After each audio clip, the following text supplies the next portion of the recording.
Hello students, आज हम हमारी हिंदी का सबसे पहला और महत्वपूर्ण भाग पढ़ेंगे जो कक्षा 5वीं से लेकर 10वीं तक सभी के लिए रहेगा। भाषा, लिपि और व्याकरण। क्या पढ़ेंगे हम आज? भाषा, लिपि और व्याकरण। भाषा के बारे में हम पहले चर्चा कर लेते हैं। मनुष्य एक सामाजिक प्राणी है।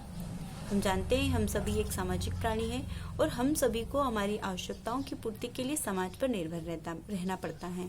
जब हमें भूख लगती है, प्यास लगती है, हमारी इच्छा, अनिच्छा, गुस्सा, खुशी, इन सबको व्यक्त करने के लिए हम किसी न किसी अभिव्यक्ति का सहारा जरूर लेते हैं। किसी न किसी माध्यम के द्वारा हम ये चीज करते हैं कि हमारे मन के भाव को व्यक्त करते हैं। जैसे कभी बोलकर, कभी लिखकर आदि चीजों के माध्यम से हम क्या करते हैं, हमारे मन के भाव को व्यक्त करते हैं, जो कि भाषा कहलाता है।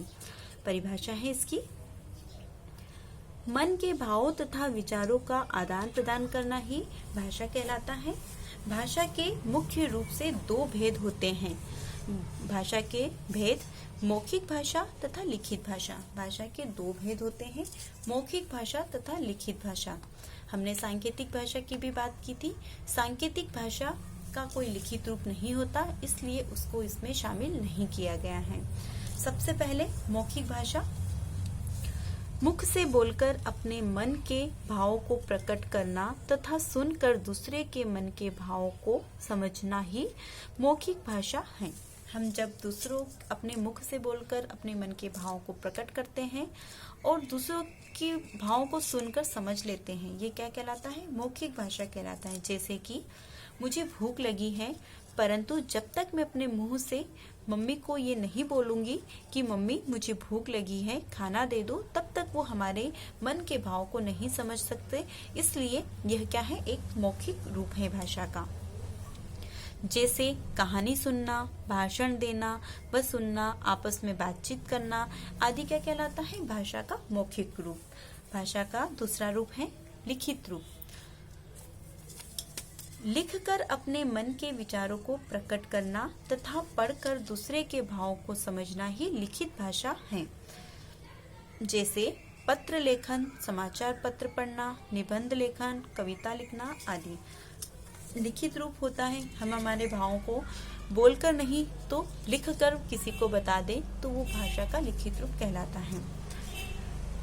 आइए भाषा के कुछ अन्य रूप भी देखें और बोली, लिपि तथा व्याकरण पर चर्चा करें। सबसे पहले है मातृभाषा। बच्चे का प्रथम विद्यालय उसका घर परिवार होता है। हम सभी जानते हैं मातृभाषा को पढ़ने के लिए मातृभाषा क्या होता है? बच्चे का प्रथम विद्यालय उसका घर होता है। अतः बच्चा जो भाषा अपने घर परिवार में माता पिता के साथ बोलकर सीखता है वह उसकी मातृभाषा कहलाती है। मातृभाषा जानते हैं किसे कहते हैं? जो हम घर में अपने माता पिता से सीखते हैं और हम बोलते हैं। अपने पहले गुरु माता पिता को ही माना गया है। बोली। अगली है बोली। बोली एक सीमित क्षेत्र में बातचीत में प्रयुक्त होने वाली भाषा के स्थानीय रूप को बोली कहते हैं। एक सीमित क्षेत्र में मतलब एक छोटे क्षेत्र में बोली जाने वाली बातचीत में प्रयुक्त होने वाली भाषा क्या कहलाती है? बोली कहलाती है। हम एक छोटे छोटे एरियो में अलग अपनी अपनी एक अलग भाषा होती है, बातचीत करने का अलग अलग तरीका होता है, उसी को बोली कहते हैं। उपभाषा। बोली का कुछ विस्तृत क्षेत्र में बोला जाने वाला रूप जिसमें कुछ साहित्य भी लिखे जाए उसे उपभाषा कहते हैं। बोली जैसे बोली एक बहुत सीमित एरिया में बोली जाती है, एक सीमित क्षेत्र में बोली जाती है, उसी प्रकार जो उपभाषा होती है वो बोली से एक थोड़े से विस्तृत क्षेत्र में बोली जाती हैं, जिसमें कुछ छोटे मोटे साहित्य भी लिखे जाते हैं, तो उसे हम उपभाषा कहते हैं। उपभाषा कौन कौन सी हो सकती है? मैथिली, ब्रज, अवधी, ये उपभाषाएं हैं क्योंकि इसमें साहित्य रचनाएं हुई हैं। अगली है भाषा। इन सबसे भिन्न भाषा एक विशाल क्षेत्र में प्रयोग की जाती है, जिसमें प्रसिद्ध साहित्य भी लिखे जाते हैं। भाषा का अपना व्याकरण तथा मानक रूप होता है। बोली, उपभाषा, मातृभाषा, इनका कोई मानक रूप नहीं होता और यह छोटे छोटे क्षेत्रों में बोली जाती है। इसके बदले जो भाषा होती है उसका क्षेत्र बहुत विशाल होता है, बहुत बड़ा होता है। इसमें बहुत प्रसिद्ध साहित्य लिखे जाते हैं तथा इसमें व्याकरण होती है और इसका खुद का एक मानक रूप होता है। राजभाषा है ना, वह भाषा जो सरकारी कामकाज में प्रयुक्त होती है राजभाषा कहलाती है।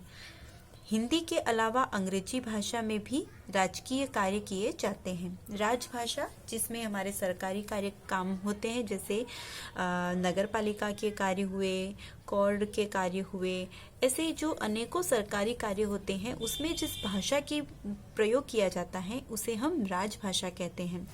राजभाषा हिंदी और अंग्रेजी दोनों ही हो सकती है, क्योंकि हमारी जो राजकीय कार्य होते हैं वो अंग्रेजी में भी होते हैं। अगला है राष्ट्रभाषा। जो भाषा देश के बड़े क्षेत्र में व अधिकतर लोगों द्वारा प्रयुक्त की जाती है उसे राष्ट्रभाषा कहते हैं। हमारी राष्ट्रभाषा हिंदी है। राष्ट्रभाषा जो भाषा देश के बड़े क्षेत्र में, मतलब हमारा जो भारत देश है उसमें अधिकतर क्षेत्रों में, अधिकतर बड़े बड़े क्षेत्रों में क्या होता है, हिंदी भाषा ही प्रयुक्त की जाती है। यहाँ तक कि सभी जगह हिंदी को बोला और समझा जा सकता है। तो इस तरह विस्तृत क्षेत्र में बोले जाने के कारण ये क्या कहलाती है, हमारी राष्ट्रभाषा कहलाती है।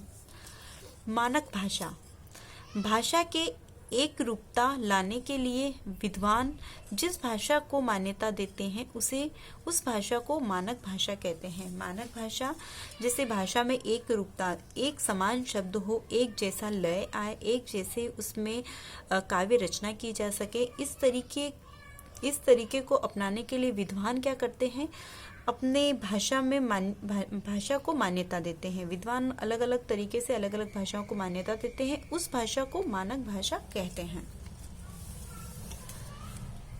हिंदी भाषा, हिंदी भाषा को हम देख लेते हैं कि इसका इतिहास जान लेते हैं। 14 सितंबर सन 1949 ईस्वी को भारत के संविधान के अनुच्छेद 334 में हिंदी भाषा को संघ की राजभाषा का स्थान दिया गया। हमारी जो हिंदी भाषा है, हम हिंदी दिवस मनाते हैं हर वर्ष 14 सितंबर को। वो इसलिए मनाते हैं क्योंकि हमारी जो हिंदी भाषा थी इसको 14 सितंबर सन 1949 ईस्वी को भारत के संविधान का अनुच्छेद है जो है 343, इसके अंदर क्या गया है, इसको संघ की राजभाषा का स्थान प्रदान किया गया है। अब लिपि क्या होती है, लिपि के बारे में जान लेते हैं। प्रत्येक ध्वनि जिसे भी हम मुंह से उच्चारित करते हैं उसे लिखने के लिए कुछ चिन्हों की आवश्यकता होती है। ये चिन्ह ही लिखित रूप में लिपि कहलाते हैं। ठीक है, वह ध्वनि चिन्ह ही लिखित रूप में लिपि कहलाते हैं। जिस शब्दों का या जिस ध्वनियों का हम मुंह से उच्चारण करते हैं, जैसे हम कुछ बोल रहे हैं तो सबसे पहले ध्वनि आएगी, ध्वनि से छोटे छोटे चिन्ह उत्पन्न होंगे, उन चिन्हों से वर्ण बनेंगे, उन वर्णों से शब्द, शब्द से फिर वाक्य बनेंगे, जिसे हम अपने बोलचाल में प्रयोग करते हैं। तो जो ध्वनि के छोटे छोटे रूप हैं जिन्हें लिखित रूप प्रदान किया जाता है उसे ही लिपि कहते हैं। भारतीय संविधान में 22 भाषाओं को मान्यता दी गई है। प्रमुख भारतीय भाषाएं, जो हमारा भारतीय संविधान है इसमें प्रमुख 22 भाषाओं को मान्यता प्रदान की गई है। वह कौन कौन सी है, आइए हम इसको जानते हैं।